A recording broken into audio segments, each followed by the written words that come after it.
La recherche de la paix intérieure pourrait sembler à certains bien égoïste. Comment proposer cela comme un début principal de nos efforts, alors qu'il y a tant de souffrance et de misère dans le monde?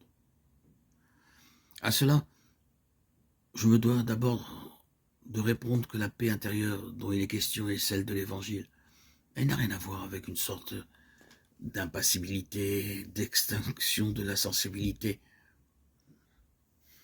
de froide indifférence close sur elle-même, dont les statues du Bouddha ou certaines attitudes de yogi peuvent nous donner l'image.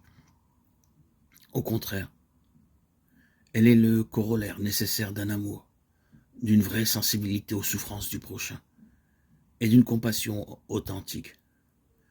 Car seule cette paix du cœur nous libère de nous-mêmes, augmente notre sensibilité à l'autre, nous rend disponibles au prochain. Je me dois d'ajouter que seul l'homme qui jouit de cette paix intérieure peut aider efficacement son frère. Comment communiquer la paix aux autres si je ne l'ai pas? Comment y aura-t-il paix dans les familles, les sociétés, entre les personnes s'il n'y a pas d'abord la paix dans les cœurs? Acquiert la paix intérieure et une multitude trouvera son salut auprès de toi, disait saint Séraphime de Sarov. Pour acquérir cette paix intérieure, il s'est efforcé de vivre de nombreuses années dans la conversion du cœur et la prière incessante. 16 ans moine, 16 ans ermite, puis 16 ans reclus dans une cellule. Il n'a commencé à avoir un rayonnement visible que 48 ans après avoir donné sa vie au Seigneur. Mais alors quel fruit!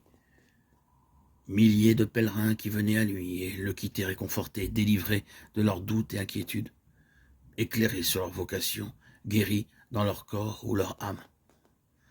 La phrase de saint Séraphime ne fait que témoigner de son expérience personnelle, identique à celle de tant d'autres saints.